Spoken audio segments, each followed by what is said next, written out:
Hi, greetings and good morning or good afternoon, depending on where you're joining us in the world. My name is David Stahl. I'm president of the San Francisco Conservatory of Music, and it's a pleasure and an honor to welcome all of you to our presentation today. Today is an ongoing partnership between UCSF and SFCM, both the conservatory here in San Francisco and truly the leading medical institution, in my view, in the world around global brain health, are coming together to present both science and music, but most certainly the intersection between these disciplines for all of you today. This is the third installment that we have in this ongoing series between our two institutions. We are thrilled about this. And in the first two, we had an opportunity to explore, first of all, frontal lobe dementia, and particularly the intersection between the music of Ravel, who suffer from this disease, as well as patients today undergoing therapy and also suffering from this disease. We moved from that to dyslexia. We explored the music of Beethoven, who many people don't realize was in fact dyslexic, and how we work with children and people today in dealing with these particular issues. But in moving forward in time, we decided that it was time to unleash our students. It may certainly not be a surprise to you to realize that musicians and scientists often share many of the same interests. And so many of the brilliant researchers and doctors at UCSF are in fact musicians. And in fact, the conservatory has sent many of our students to medical school, and you will actually hear from one of our students, graduates, I should say, who's a clinical psychologist today who studied cello here at the conservatory. So this intersection is something that is profound, but most interesting to us has been what we've learned about music and the intersection of medicine. And we're going to explore that with you today. So without further ado, we're going to get started. It is my pleasure to welcome to you for you to see not just the wonderful folks we have with us today, but also the great doctors that you'll have with us today. So without further ado, let us proceed with our presentation. Thank you for being with us. Greetings. My name is Lee Jones. I'm the Associate Dean of Students here at UCSF School of Medicine. Let me add my welcome. As we all know, 2020 has been quite a year, very difficult in many ways. We believe with our social climate and ongoing pandemic challenges that the importance and intersection of science and our humanity, manifested in both music and in dance, are now of the utmost importance, both nationally and globally. This program celebrates the spectrum and connection of our endeavors, from evidence-based science to the emotions and connections that define us. We hope you both enjoy and learn from this wonderful program. Now to you, Victor. Good morning, good afternoon, good evening. On behalf of UCSF's Memory and Aging Center and the Atlantic Fellows for Equity in Brain Health, I want to welcome you as well to today's program. I direct the Atlantic Fellows for Equity in Brain Health program, where we've trained nearly 120 fellows from over 40 countries around the world, all working to protect the world's aging populations from threats to brain health. You'll hear from a few of these interdisciplinary fellows today. As guests to today's program, we've also invited some medical students from UCSF, who together with students from the Conservatory of Music have created today's event. As is our custom, we are highlighting new research coming out of the UCSF Memory and Aging Center, and we are including the involvement of a personal experience around dementia. The science presented today is tightly linked with our mission at the Atlantic Fellows program, in which we aim to reduce the frequency of dementia around the world through prevention strategies. The title of our Atlantic Fellow program includes the word equity, because these preventative strategies are linked to the social determinants of health, and they're often driven by disparities. The science you will hear about today was recently published by Dr. Caitlin Casaletto in the Journal of the Alzheimer's Association, demonstrating a link between lifestyle factors and better outcomes for people who suffer from a certain form of dementia called frontotemporal dementia.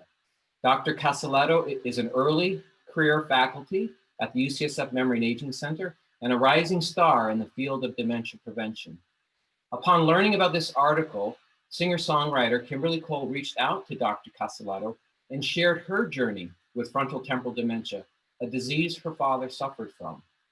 Together, Dr. Casaletto and Kimberly Cole provide the common thread to today's performance around resilience and the power of music and creativity. I'm pleased to welcome Dr. Caitlin Casaletto to begin today's event. Thank you so much, Victor. It's really an honor to be here today and introduce you to our first presenter, who is a Billboard charting singer-songwriter, Kimberly Cole. Kimberly and I serendipitously met, as Victor just mentioned, last January after she came across this paper that I led that was covered in the popular press. And as you'll come to hear later in today's event, that paper was really centered on a disease called frontotemporal disease, or FTD, which Kimberly's father recently had passed away from. FTD is a form of dementia that causes progressive changes in personality and disruptions in social and emotional processing, making it difficult for those types of patients to connect with their loved ones. But sometimes this disease spares music abilities. So today you're going to hear the story of a father-daughter relationship that was really transformed by this disease, and how music and creativity became their next connecting lifeline and a new form of communication in their relationship. And you'll also hear from the scientific side of the story, including how these creative activities, lifestyle, improvisation are processed in the brain and can even be leveraged to build our brain's resilience in the face of disease. So to start our journey, first I want to introduce you to Kimberly's father, Dr. Bob Cole, through a brief video to hear a little bit more about their story.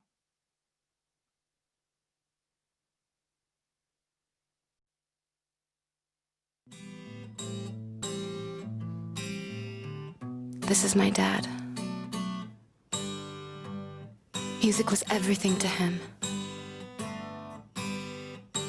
It was his passion.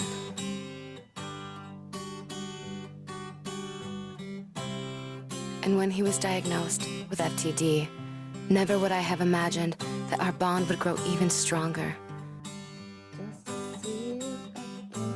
Through a language we both spoke. Music.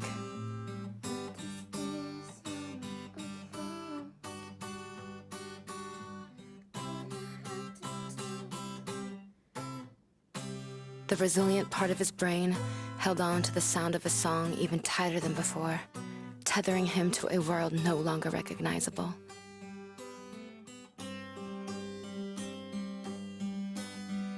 And it wasn't just music. It was my music.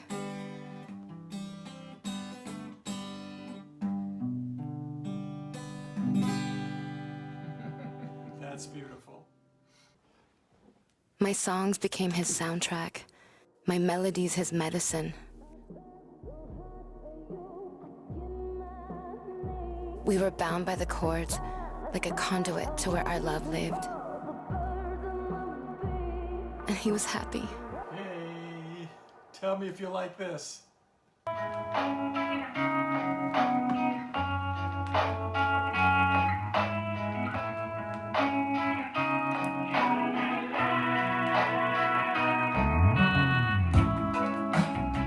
I know it all.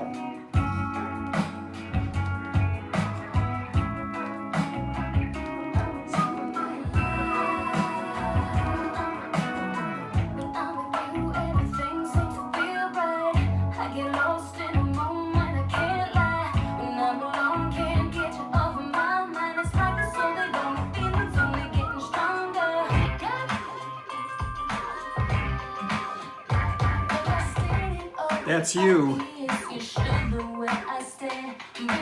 That's you. You were so the best.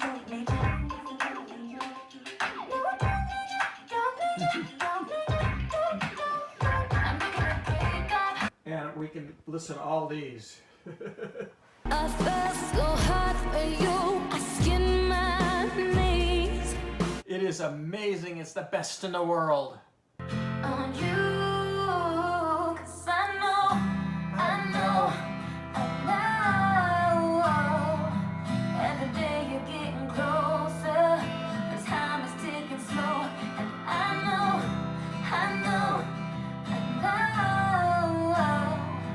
there's no room to be impatient, and I don't mind the way. Okay, I'll stop it, because I love it, everything.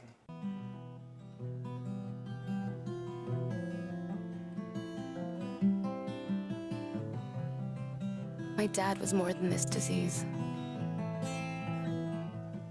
He was a husband, a dentist. What is this? Goodbye. An athlete. My father.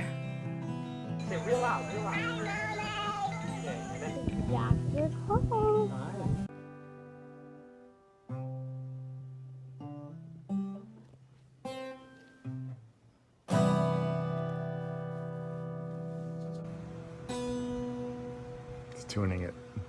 And in the end, he had love. On this day, it's amazing, because behind all that is really grandpa. Because he had the music. And so he played. One last song. Our last dance.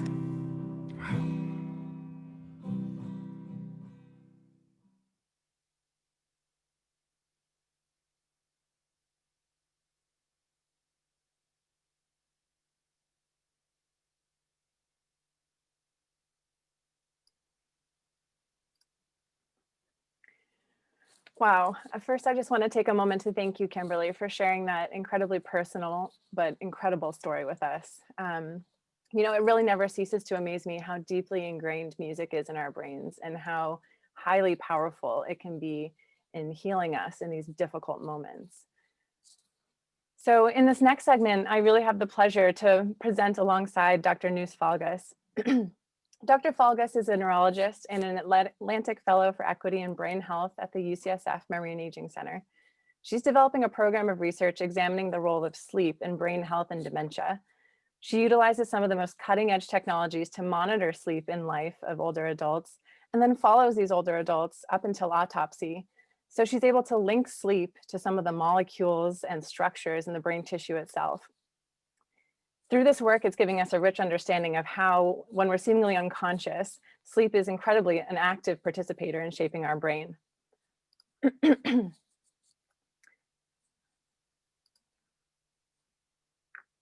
So Nus and I are going to make the argument in this next section that, like the best musical improvisers, the brain is an ever adapting and a molding organ. And there are modifiable lifestyle choices that we can all choose to make to build our brain's resilience as we get older. So let's jump in. Again, we're going to tell you a little bit about how the brain is the ultimate improviser here, and share some data with you. So again, these are our real data showing the development of cognition over age. So in this first curve here that I'm going to show you, this represents, again, our reading, semantic knowledge. Some people put wisdom here. These are skills that develop rapidly over age and show continually increasing improvements as we get older. And then we have a second curve here. This represents our memory, thinking speed, problem solving. These are skills that also develop early in childhood. They seem to peak in our 30s or so, and then show this subtle but measurable decline with increasing age. And it's really this second curve that we're talking about when we mention cognitive aging. And again, this is much different from dementia or atypical cognitive aging, when there's a much more precipitous decline than we would expect for someone's age and their thinking. And again, we see these curves, and I think it's really tempting to think our brain is on whatever trajectory it's on. But here's where the fun part comes in. I'm here to tell you that cognitive decline is not at all inevitable. In fact, new estimates are telling us that up to 40% of dementia cases are attributable to modifiable risk factors. So what are these risk factors? Things like taking care of your heart by taking our blood pressure medication and cholesterol medication, reading or going for a run.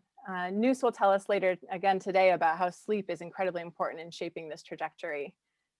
And if we could just reduce these risk factors by 10%, we could prevent up to 9 million cases of dementia over the next several decades. I mean, these are really big numbers that we're talking about. So how does the brain do this? Well, again, when we think about the brain, I think we picture this sort of ball of tissue inside of our skull, pretty static organ, but increasing technology has allowed us to start to peek into the brain to better understand it. So I'm going to show you a video here of a live mouse brain. In green, you're going to see the nerve cells. These are the main communicator cells in our brain.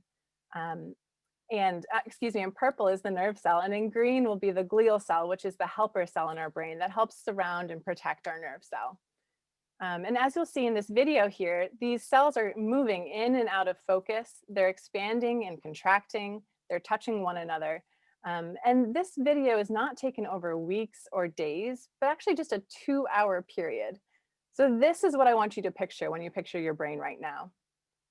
And from this type of work, we're understanding that there's up to 10% of our connections in our brain that turn over in just a 1-week period in the adult brain. This equates to up to 500 new connections in a week. I mean, these are real opportunities to direct our brain. And it's really experiences that drive if and how these new connections form. We've known for several decades now that the brain is highly plastic, even into the oldest ages. And when I say the term plastic or plasticity, I'm just referring to the development of these new connections. And so this work was really led by one of our local heroes, Dr. Marian Diamond over at UC Berkeley. And she taught us that if we take older mice and we put them into an enriched environment, as you see here, where the mice have the opportunity to interact with one another, to play with stimulating toys, access to a running wheel to exercise on, we have a corresponding increase in the complexity of their nerve cells and of the number of connections that those nerve cells make. And this is in contrast to a mouse that's standardly housed by itself. And now we're starting to learn the characteristics of this environment that seem to be most important in driving plasticity. And it really comes down to novelty. So if you show a mouse just a single odor day after day, you can see that there's no real appreciable gain in the birth of new neurons in that mouse compared to a mouse that wasn't shown any odors at all. But if you show a mouse a new odor each day, you can see there's a significant increase in the amount of new neurons or neurogenesis that occurs in that brain. So from this type of work, we're understanding that there's rapid and persistent formation of new connections that's really driven by novel tasks. So if we apply these principles to humans, I think it's teaching us that we need to be open-minded, that we need to challenge our brains to take on new perspectives and try new things. And again, I think this supports the idea of improvisation, right? We're not playing the same song every day, but we're iterating on that song to come up with something new. This is what's going to drive our plasticity. And now I'd like to tell you about a paper that we recently published. As we've mentioned, it's been focused on a disease called frontotemporal disease, or FTD. And I'm going to take a moment to compare and contrast that with Alzheimer's dementia, which some of you may be a lot more familiar with. So whereas Alzheimer's dementia is the most common form of dementia in late life, FTD is the most common form of dementia in earlier adulthood. So the age of onset is much different. Alzheimer's disease is really characterized by those amyloid plaques and tau tangles that drive the disease in the brain.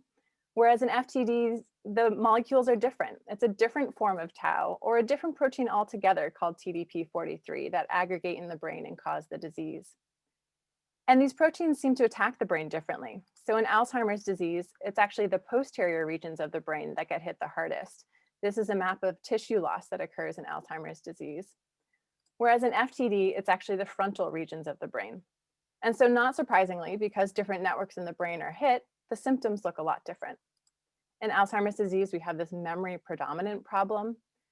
But in FTD, this is really a change in someone's personality, their social and emotional functioning, being disinhibited, blurting out things that shouldn't be said in a moment, or having trouble processing empathy for others. So what drives dementia risk? This is sort of the ultimate nature versus nurture question. I've just told you that our life experiences are incredibly important in shaping how our brain is at risk for dementia. But we think that these life experiences really interact with the backdrop of our genetic predisposition. So I think an outstanding question that still remains in the field then is, well, if someone has a very high genetic risk for dementia, how important are our life experiences? And this was exactly the question that we sought to answer in this paper. And I'm happy to report that lifestyle does seem to impact dementia, even in those with genetic risk for FTD. So I'm going to take a moment and walk you through this paper and our findings. How do we figure this out? So what we did was we followed 105 people who carried a genetic mutation for FTD. This is a causative mutation, meaning that if they live long enough, they will develop FTD. And we asked them at the first day in the study about their leisure activities. You know, how often did they engage in physical activities like walking and housework, and how often they engaged in cognitive activities like going to a concert or a museum. And then we measured their symptom severity over time. And what did we find? So I'm going to take a moment to walk you through these figures. I know they can be intimidating sometimes. On the x-axis here, we have time in years. And then on the y-axis, we have functional decline. So higher numbers indicate more symptom development over time. And in red here, we have the gene carriers who had low levels of physical or cognitive activity. And we can see that if they had low levels of physical or cognitive activity, that they developed more symptoms over time. If we compared them to their peers, their gene carriers who had high levels of physical or cognitive activity, we found that these gene carriers had much more stability of their symptom development over time. So essentially showing that the more active gene carriers had slower disease progression over time. And not only that, but we found that lifestyle seemed to protect against some of the cognitive symptoms, even despite showing some of the structural changes in the brain. So again, I'll walk you through these figures. On the x-axis here, we have brain tissue loss over time. And on the y-axis, we have performance on a thinking speed task or on a memory task. And you can see that the gene carriers who had low levels of physical or cognitive activity, the more tissue loss they had over time, the worse they performed on tasks of thinking speed or of memory. If we compare that against the gene carriers that had high levels of physical or cognitive activity, again, we see much more stability of their cognitive symptoms over time, even despite having some of the structural changes in the brain. So essentially, the high activity gene carriers were out-predicting what we would have estimated their brain to be able to do. So taken together, these data suggest that even in the face of a very high genetic risk for dementia, maintaining an active lifestyle can help build our brain's resilience against that disease. So hopefully these data encourage all of us to hit the gym, stay cognitively active by going to concerts, especially at the SF Conservatory, to help build our brain's resilience as we each get older every day. And I'm just going to leave you with a beautiful etching from artist Greg Dunn. This is showing the neural connections in the movement parts of the brain. And I'm going to hand off the presentation to Dr. Falgas to talk about another tool that we have to help modify our brain as we get older, and that's sleep. Thank you so much, Caitlin. Yeah, in fact, I completely agree with you, and sleep is important. And we have some facts that might suggest that. Sleep is a universal phenomenon, and it happens across all species. And also it occupies a lot of time of our lifespan, 1/3 of this time. And we think that's because it hides like a driving force, a very important process that is called neural plasticity. So sleep consolidates daytime experiences. For example, if during the day we have learned about a new topic, or maybe we have learned some dancing moves, during the day, the first footprint would be printed in our brain, but during the night, this first connection, the first draft, is being reinforced so it can be stronger, so make a stronger this connection so we can access to it easily and it can become long-lasting. So sleep is an active process for neuroplasticity. And although it seems that we are resting and that in this period our brain is completely off, it's all of the contrary. During this period of our life, there are a lot of molecular and cellular mechanisms going on. There are a lot of neurons, networks of neurons communicating to each other. And we can test that by measuring the electrical activity in the brain. When we put electrodes on the skull of people that is sleeping, as you can see here in this image, we can observe that there is a lot of electrical activity going on. This electrical activity is the reflex of these neurons communicating to each other. So during the night, we have different patterns of electrical activity that scientists identify, and we can classify these periods in different sleep stages that go from light sleep stages to deep sleep stages. And all of this activity has two main objectives. The first objective is the maintenance of the neural connections. As we have said, the strengthening of these new connections that we have started and we want to maintain, but also the pruning of these connections that we are not using anymore. As well, there is a process of clearance of proteins, all these proteins that have been generating along the day that can become toxic. If they accumulate in the brain, this will be erased during the night. So with all of these processes, we will be able to have an efficient brain the next day that is cognitively, functionally, and structurally healthy.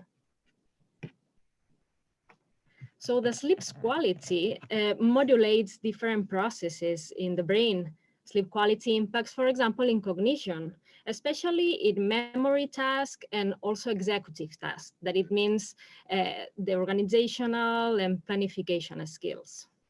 Sleep quality can also modulate the function of our brains, and that has been seen, for example, for a structure called hippocampus. That's the main structure that generates memory.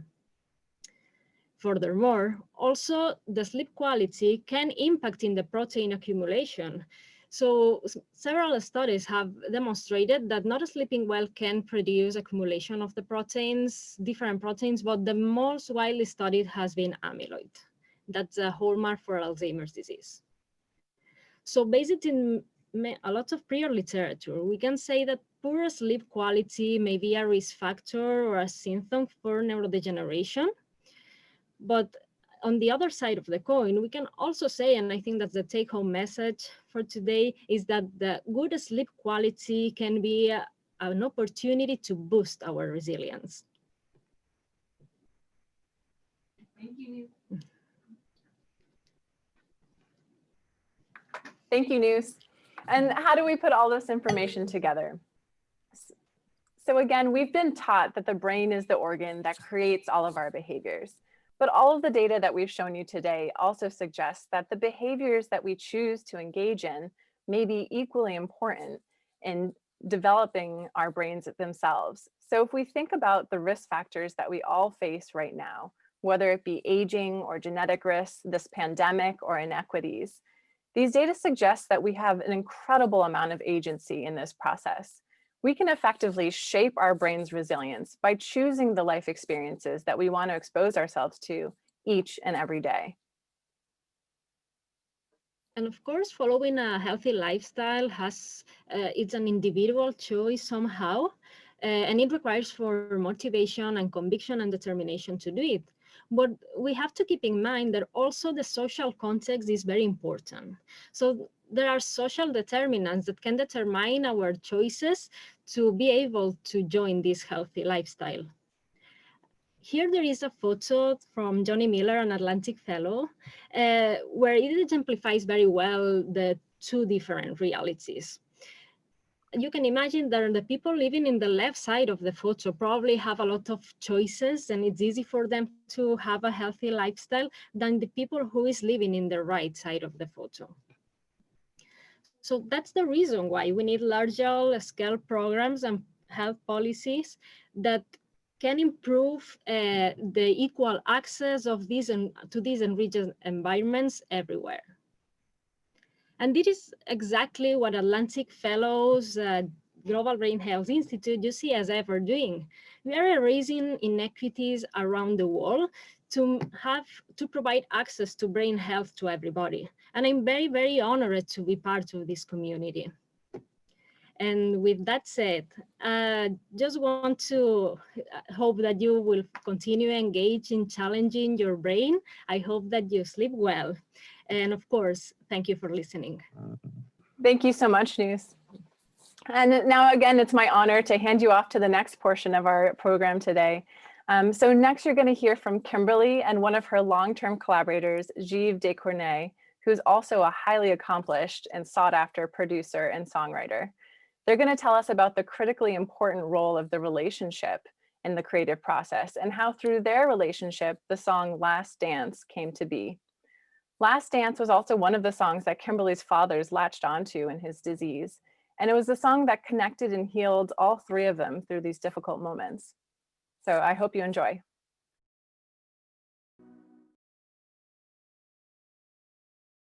Last Dance was initially for a film, a dark, moody Western thriller.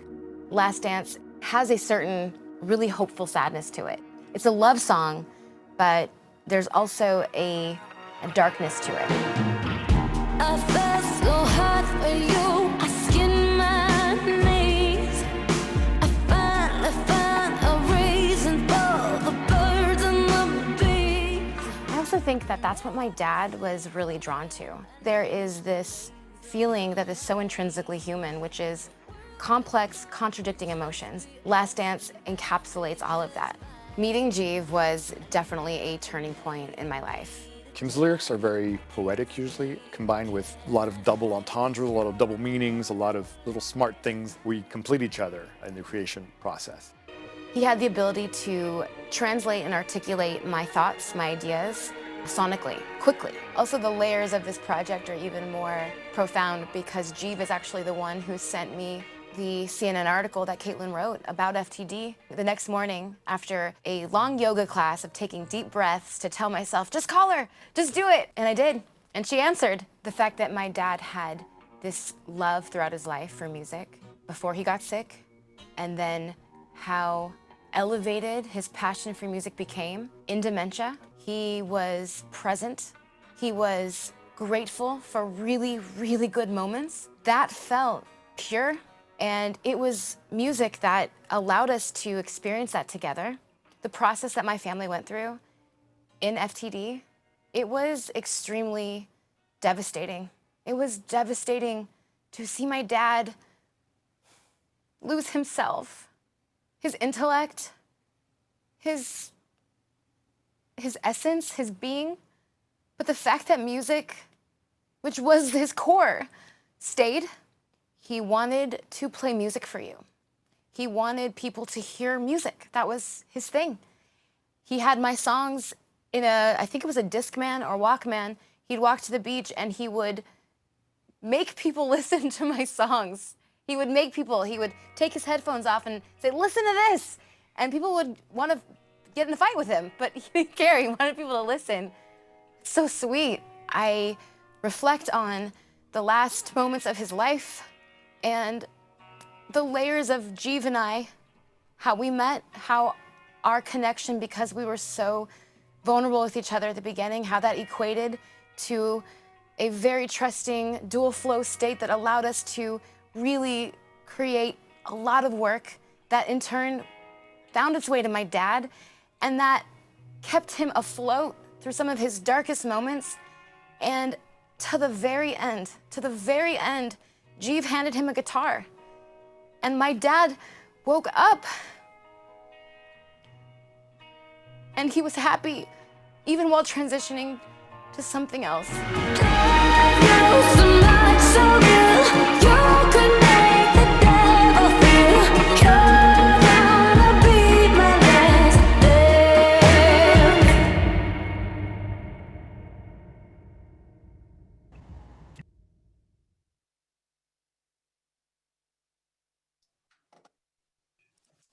I just want to thank Kimberly for sharing this with us. I think for all of us who are in music, and certainly for the scientists and the doctors who are working on these projects, the emotional impact of disease on our lives, not just in those who are experiencing it, but for those of us as loved ones who've had a family member or a close member in our lives go through this experience. It is transformative. Today, what we are really examining is the incredible power of music and, frankly, medicine to come together. And in this way, we see a person at the end of his life as he loses the things, recognition, language, most abilities of communication, but retains music is the ability to express himself. And then as music becomes, in fact, the therapy that we use to then deal with that emotional transition for us, for those who continue. And the fact is this is a form of adaptation. It's a form of improvisation. And as a species, as we think about our abilities to adapt to our environment, to constantly cope with new realities in our life, That is driven by an improvisatory reflex. It's a capacity for us to create in the moment. And music, in fact, is that thing. Most people do not realize that Bach and Mozart were some of the greatest improvisers of all time. And the music often that we're teaching today then becomes interpreted again and again and again. And that is a form of improvisation. Themes between composers are passed back and forth. And what you're seeing is Kimberly, as she's created this remarkable new work. If we go back in time, most people don't realize when they're listening to Beethoven's Ninth Symphony that the Ode to Joy, in fact, is a beer drinking song. It was a popular melody, and that Beethoven extracted that into his own work. So this capacity we have to pass down music and to allow it to be iterative is real. It also reflects in so many respects how the brain develops new abilities to cope with circumstance. So first of all, I am delighted to introduce Mia Pixley. Mia is one of our graduates who is a practicing clinical psychologist. And the reality is that for those of us as classically trained musicians, we would be the first to express to you that improvisation, the reinterpretation of something, is when we are most active, drawing on our discipline, but perhaps I have to remove ourselves from the equation, allow forces beyond just focus to take hold so we are able to continue to produce music and react to the moment. So ladies and gentlemen, to carry us forth here, I'm going to introduce Mia Pixley. I also want to foreshadow that we're going to have Charles Lim with us among several others. And what we're going to do is we're going to take this music from Kimberly, and you're going to watch us in real time as musicians improvise on this music and then explain the process of improvisation. And Charles Lim will actually discuss with us how it is that when we're playing music that we've memorized versus music we've improvised, how the activity on our brain changes as well. So ladies and gentlemen, without further ado, Mia Pixley. Hi, thank you, David, and thank you, Kimberly, for sharing your story and your music with us. So just briefly to talk about my group's approach to Kimberly's song. I worked with Camelia Lata, who's the Alumni Relations Manager at the Global Brain Health Institute, and Sam Nettle, who's a composer and bassist and a student at SFCM.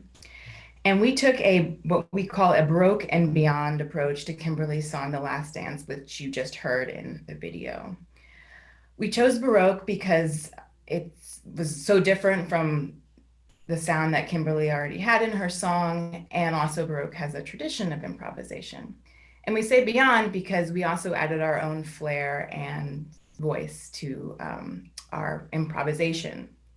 So in terms of process, Sam, who has a composition background, he arranged The Last Dance in a Baroque style, and then also added his own bass part. So he sent us a recording of his bass part and the composed arranged music in the Baroque style. And to underscore the theme of today's presentation, which is improvisation as a resilience factor in the brain and promotes neuroplasticity, we wanted to make sure we also improvised and kind of went off the rails a bit, and left the sheet music to play. So then Camelia and I recorded our parts. I laid down a number of cello lines, and at one point I left Sam's arrangement and did what I heard on my own, and Camelia did the same. Then we took all of our recordings and sent them to Chris Grant, who is an alumni of the Technology and Applied Composition program at San Francisco Conservatory of Music. And Chris Grant is also a wonderful multimedia artist and sound engineer. And he smoothed everything over, did some pitch correcting, just lined things up and made it a cohesive song. So in just a second, we're going to show you our video with our interpretation of Kimberly's song, The Last Dance. You'll notice some costume changes, and we thought this would be a fun way to further emphasize the improvisatory nature of this whole exercise and how we had so much fun with it, and to emphasize that this is a key one way of promoting resilience in the brain. And so now I invite you to enjoy our interpretation of The Last Dance.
Wonderful. We've just heard a classical trio move to an improvised style in the Baroque and beyond interpretation of Kimberly's song. This leads us to ask, what is going on in the brain when musicians are improvising? What is the landscape of creativity in the map of the neural network? To explore these questions, I'm incredibly pleased to introduce two of our dynamic students from UCSF, Jonathan Shore, an MD PhD student, and Enrique Vargas, a medical student. They had a chance to speak with one of the leading scientists on music and improvisation, UCSF professor Dr. Charles Lim. While John and Enrique are both scientists, music also plays a special role in both of their lives. A very, very high number of our medical students are musicians or dancers, highlighting the science and music connection. Let's get a flavor of this in a music clip composed by Jonathan.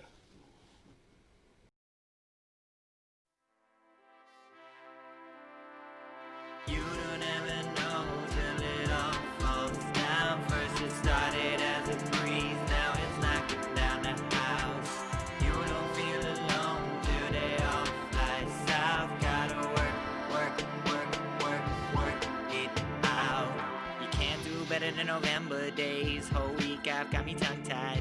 Aunts and the uncles and the cousins start to visit, had a small kid feeling like he fun size. Yeah, never felt left out one time. I got family around me. We might argue, we might squabble. For me, music has always been a wonderful tool for personal healing. And in fact, the song that you just heard was written as I was working through the death of my uncle to a neurodegenerative disease. I asked Dr. Lim if he could share more about the link between music and creativity and brain health, especially in the context of aging. Frontotemporal dementia is a specific condition, exactly as you described. I think the interesting thing is how patients that have dementia, you can see how they're losing context, and you can see how there's a certain unpredictability to their responses in a way that demonstrates sort of like a lack of inhibition. And in the same way that your own dreams when you're sleeping display a certain wild creativity, and certain forms of frontal lobe disorders displayed or demonstrate a degree of disinhibition that could lead to what you see as creative or erratic behaviors. There's clearly going to be a link between this kind of activity in the brain and something like dementia. Now, that's not to say something so simple as people who are more creative or less creative will somehow be protected against dementia, or you can use improvisation as a treatment against dementia, or the converse, that you can use some sort of regimented musical task like classical musical piece reproduction as a way to combat musical dementia. But maybe you could, right? And so this is where I think the science isn't there yet. We don't have the knowledge yet to know what version of musical sound and task associated with it will have a beneficial therapeutic effect on something like dementia. We have ideas, and we do have a sense that cognitive decline globally, where there's often a lack or a loss of cognitive flexibility, may be improved by training in things that are improvisational. I think my grandfather would have been fascinated by the connections in music, creativity, and the adaptive brain that Dr. Lim is speaking about. He was trained as a piano composer and conductor at the Instituto Nacional de Bellas Artes in Mexico City. So music runs very deep in my family and has definitely influenced my career choice as a neurosurgeon scientist, as well as my composition. I remember asking Dr. Lim, you wrote that artistic creativity is a neurological product that can be examined using rigorous scientific methods. What in the next 2 to 3 decades do you hope that the field accomplishes? So my real goal is that one day we will understand how to harness this creative potential in the human brain by understanding the neural circuitry of it and being able to manipulate it in ways that are, I think, not too scary, but in ways that I think are sort of in line with this idea of maximizing human potential. I mean, just imagine if somehow we could make all human beings 10% more creative. And just think what would happen as a result of that by understanding the potential in the human brain. I mean, you could just see how our problem solving and our ability to adapt to things that are obstacles now would just be vastly improved. And so that's kind of the blue sky vision of what I hope happens. How do we get there? I think that we need to not only study musicians, but to study all artists, but we also need to study them as they're not guinea pigs. We need to study them as partners. I think because scientists and artists are coming from different worlds. And I think we need to incorporate musicians, artists, all versions of creative people as partners in this kind of scientific inquiry so that the science accurately reflects what is actually happening in the world of the arts.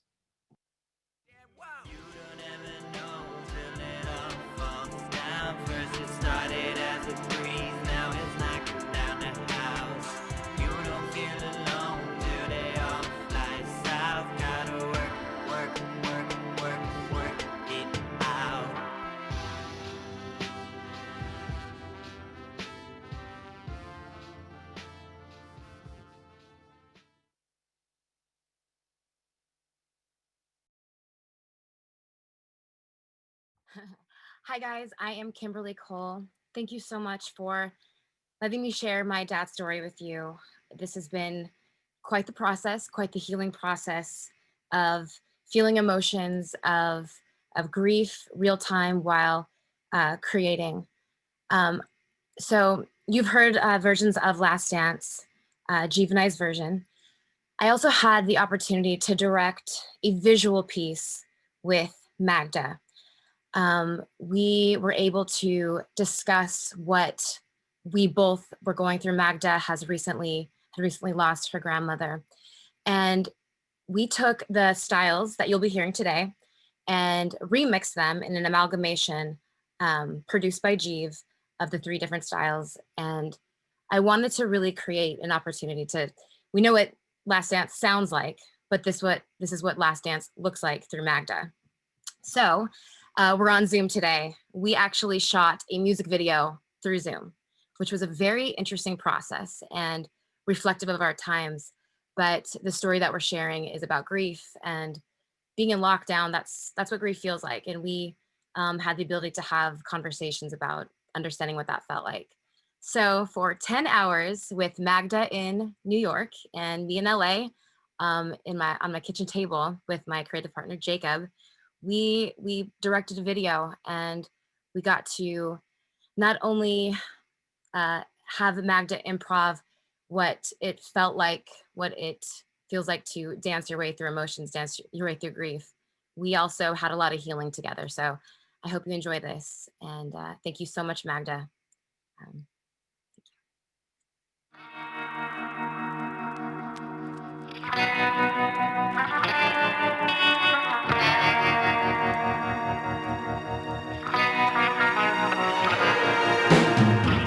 I felt so hard for you, I skinned my knees. I finally found a reason for the birds and the bees. And every single night I need your legs around mine. The world could stop and just be us, and that'd be just fine. A little too late for me to try. I can't escape, I cannot hide. You are the one who allowed me to finally believe. Oh, rain clouds ain't nothing new, but your sun is shining through. You're gonna be my last dance. Love you so much, so real.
Thank you, Magda. Great to have all of you back with us. I do believe that the next opportunity we have is for Sammy and Molly Miller now to take this from the notion of improvisatory dance into a mode of bringing it back into music. And I think what is quite interesting about this is you're watching this particular work of art travel from one set of artists to another in that interpretation. So Sammy and Molly, are you with us? We're here. All right.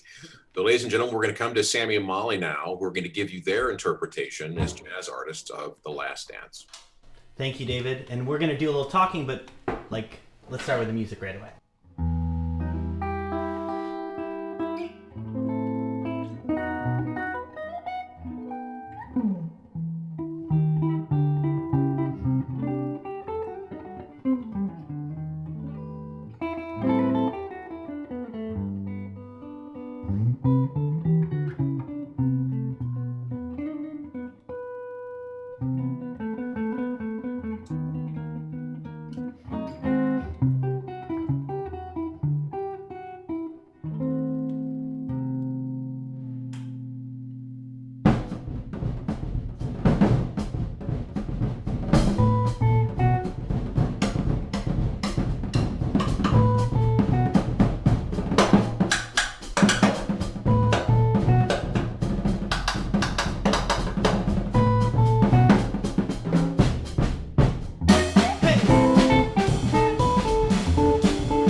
Hello, Zoom.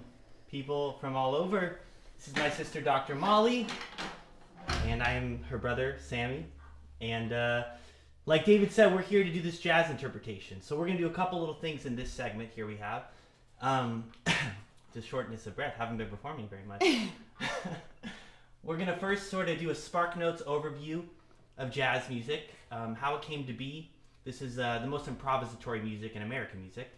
And then Molly and I are going to show you how we improvise, how we approach a jazz song, which is no different, or any song, sorry, which is no different than how musicians would have done 120 years ago at the beginning of jazz. And then lastly, we're going to try to improvise with you all via Zoom. Do you all think that's possible? Yay! I can't hear you. They're getting real loud. So first, jazz music. It was created here in the city of New Orleans about 120 years ago. So why New Orleans? Why not San Francisco? Great city, great town, a lot of culture. Why not Los Angeles, where we're from? See, New Orleans has a very, very distinct cultural history. Begins in 1718 as far as the first Europeans who show up, right? And those are the French. And they show up, they bring with them, they set up a colony, it's a port city, it's a river city, access to a whole lot of things. And they bring with them their French music that sounds like this.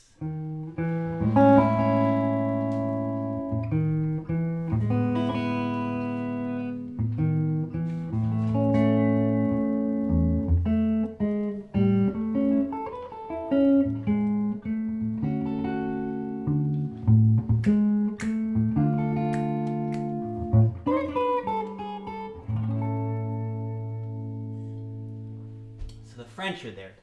1750s, France goes to war with England through a backdoor deal like European countries love to do in the 18th century.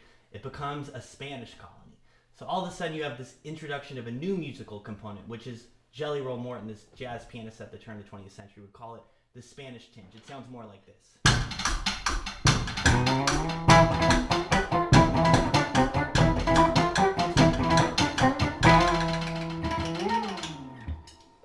So those musical elements are European, right? And them mixing together is nothing that special. It is special, but what makes New Orleans, and only New Orleans, unique is if we know anything about cultural history in the New World, the slaves that are brought here from Africa, the first thing that happened is they're stripped of language, music, all things that are cultural. But in the city of New Orleans, from its invention, 1718, the Governor Lemoyne, he sets up these black codes, which enables the slave population in this small space in Congo Square every Sunday from the time of 1718 all the way through the Civil War, they're congregating. They're making music together. They go to church at Sunday morning. In the afternoon, they're able to find space to create music. And the music they're playing has this 6/8 clave in it. It sounds like this.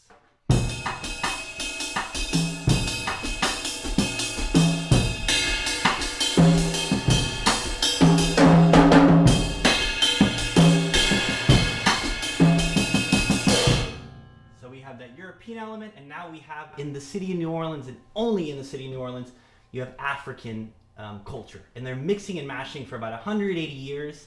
So by the time we show up at the turn of the 20th century, that's a good time. It's a good city to be born if you're going to create this new music, jazz music. And like I said, I want to be super clear. Jazz is not an American invention. It is really a New Orleans specific invention. So the turn of the 20th century, a lot of musicians start doing this thing where they take pop songs of the day and they start adding a little bit of flavor of themselves in it. So the first element they change is they change the rhythm, right? So that would be the duration of the sound. So rather than playing the popular songs of that day are march songs, march music. John Philip Sousa, like, oh my God, it's John Philip Sousa. And his music sounds like this, right? They're playing it kind of straight.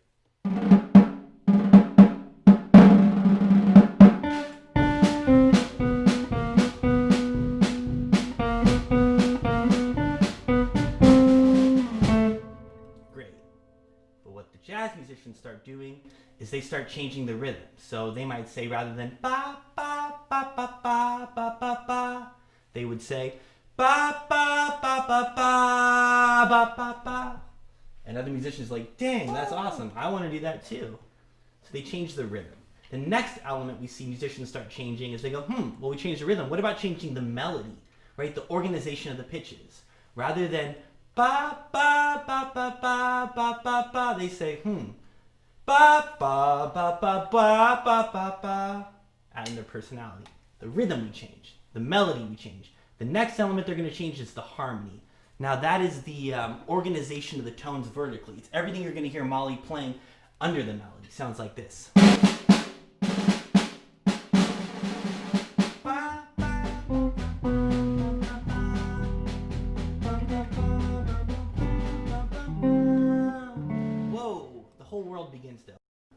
So musicians, and I'm going to just say one name, so if you're into this thing, you never heard of it, Louis Armstrong is a good place to start. That's Louis Armstrong. He's a jazz trumpet player from New Orleans, born at that time. He's changing the rhythm, the harmony, the melody, and the last element of music, which I'm going to talk about, is the architecture. That's the story we tell, how we put together and organize the rhythm, the melody, and the harmony. When does it happen? For how long?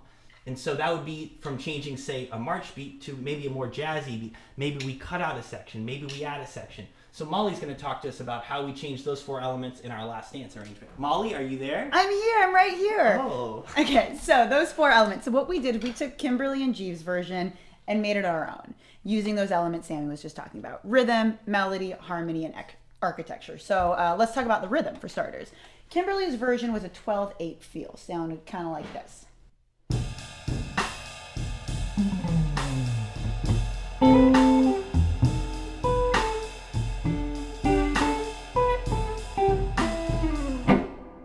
We did is we wanted to give it our own spin, so we did a more up-tempo, jazzy influence feel.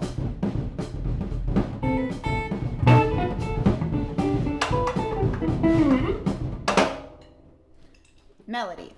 So what I did was what like the guys in New Orleans were doing. I did an interpretation of the melody. I changed while it was still recognizable, we all knew what the song was, I gave it my own spin. Harmony. Harmony, we stayed mostly true to the harmony that existed in the song, but we did some of our own interpretations. This happened mostly in the introduction, that guitar, the solo guitar melody. So our intro, things like this.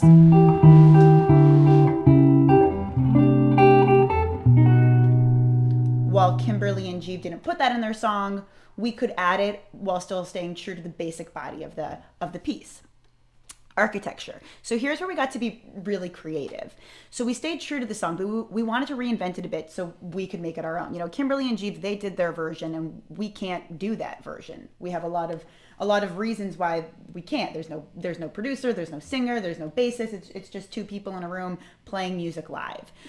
So this creative process I think of as an obstacle course. There are certain limitations or roadblocks that exist, and we have to figure out how to get around them using our strengths as an advantage instead of those shortcomings as a disadvantage. This creativity within limitation is where creativity flourishes. For example, like I was saying, you know, different people, it's just Sammy and I in a room. So instead of that being problematic, we use those obstacles as a platform to build something new and accent what we're good at, to create a new piece of art while still staying true to the song. So elements of our arrangement that are a bit different, like that solo guitar intro, you know, why not showcase the guitar in it when it's a duo? Yeah. So we, you know, all that stuff you heard at the top. One element. Another element is improvisation. Sammy and I spent a lot of time studying jazz. I think that's kind of our safe zone, is when we're improvising and creating. That's where we're most comfortable. So we wanted to lean into that. Some of the kind of stuff.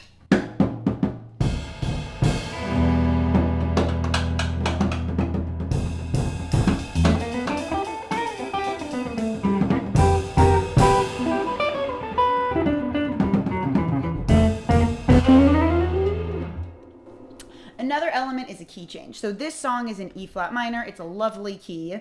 But since I'm playing in standard tuning, meaning there's a lot of E notes when I'm just strumming, and I want to take advantage of that because there's no bass player. So I want to kind of get that bottom end. E flat doesn't sound quite as good on the guitar if you're using open strings. It doesn't sound quite as nice and clean as where you can really get a bottom end. So there's a few elements of what we changed to make the arrangement our own.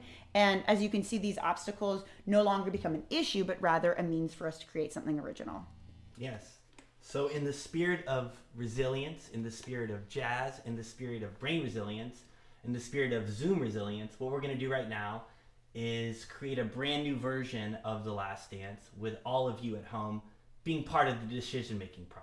So what we're going to do is change those four elements: rhythm, melody, harmony, and architecture. Can we pull up that Zoom poll? And you're going to actually get to select how we put together this arrangement. The first element, rhythm. Now, do we want to do a march rhythm, go John Philip Sousa, boom chap, boom chap, boom chap, boom, or do we want to jazz it up a bit and make it a little funky? The melody. Do we want to interpret Kimberly's original melody? Hey, or should we create a brand new melody on the spot? Boom! Spontaneous combustion. Harmony. We talked about this a little bit. Do we want to go major? Molly? That could be cool. We could also do minor, which is the original way they present it. And architecture, we're talking about very different ways to interpret. We could try doing this as a kind of country. I was thinking, well, maybe like this vibe. Oh, yeah. Or we could try doing it a reggae, something like this.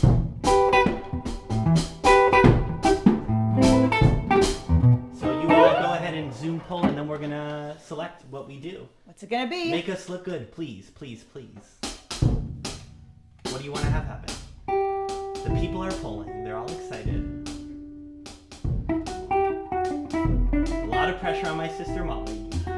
It really is all me. It's a duo, but I got the heavy lifting.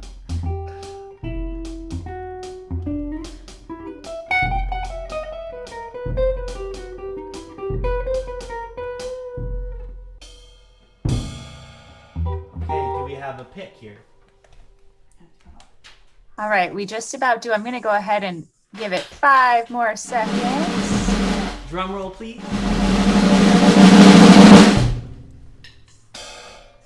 All right, so the audience would like to hear you jazz it up with the original melody in a minor key and a reggae style. All right, you dirty dog. Okay, minor reggae. Here we go. Right, minor reggae, jazz it up. This was all of my Louis Armstrongs out there. This is for you.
As you can see, nothing can stop us from trying to be resilient, even Zoom.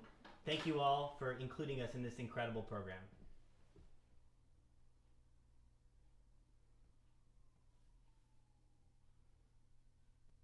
Molly, Sammy, I can't say enough about how extraordinary that is to hear you work together. I also think it's time for a big reveal since Bruce isn't going to acknowledge us. Not only is Dr. Bruce Miller one of the leading medical doctors and researchers in the world, but I believe that, Molly, before you sign off there, Molly, I believe that you and Sammy are relatives of Bruce. Is that correct?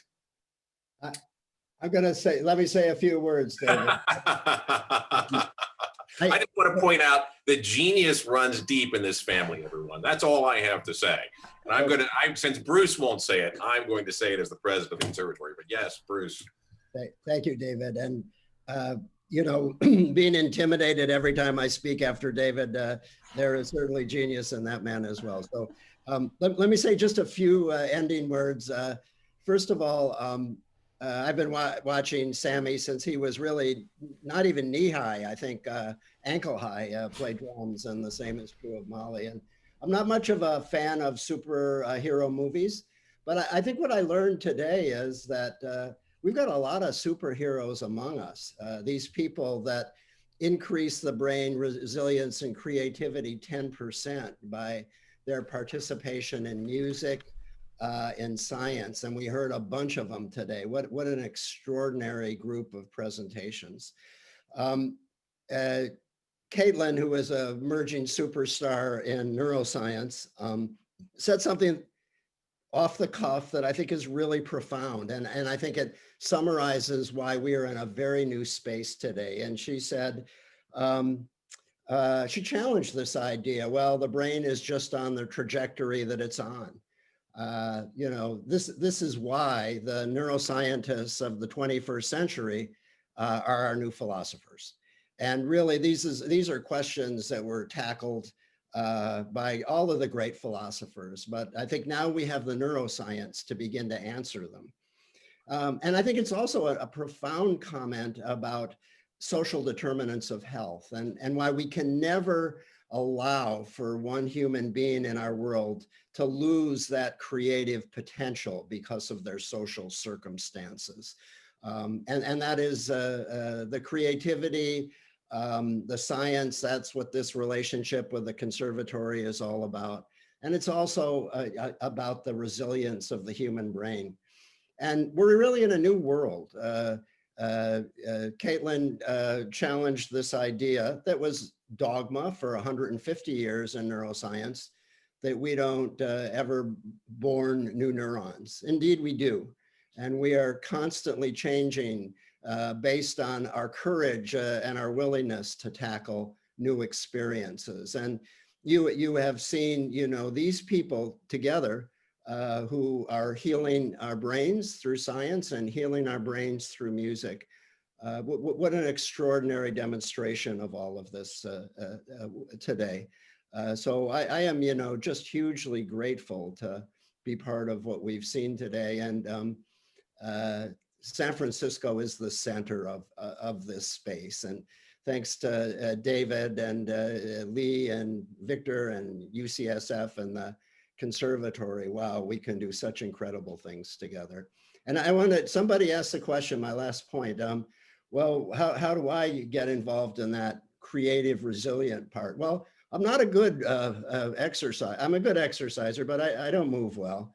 I'm not really, at all good in music, although I sing in our Memory and Aging Center band, but I am a great sleeper. And so like through that sleep that I do every night, I just want you to know this is where I get resilient. So we all have our own ways. Yeah. Well, Bruce, thank you. But listen, it's an honor to be associated with UCSF. I also want to thank everyone at Atlantic Philanthropies, certainly our friends in Dublin at Trinity for being with us and the tremendous partnership there. All of the presenters today. This really was driven by our students. And I think that gives all of us who are teachers tremendous pride. It's about investing in this next generation that inspires each and every one of us. And when you see the output of this work, the outflowing of creativity, if you are wondering about hope for the future, it begins with that. We are so fascinated by the science of the brain as it relates to creativity, improvisation. It is something musicians are constantly wondering. We wonder about ourselves and where this comes from. But we look at the power of music, and today we're going back to New Orleans when slaves taken away from culture, found music as a means to cope and adapt to a horrible circumstance. And we find end of life a person who is losing the ability to communicate, to recognize your loved ones, finding music as a means of coping with that transition. We find music then becoming the means through which Kimberly is able to respond to that and bring that experience to others. And then you watch music as it becomes a path of improvisation, which is the form of adaptation.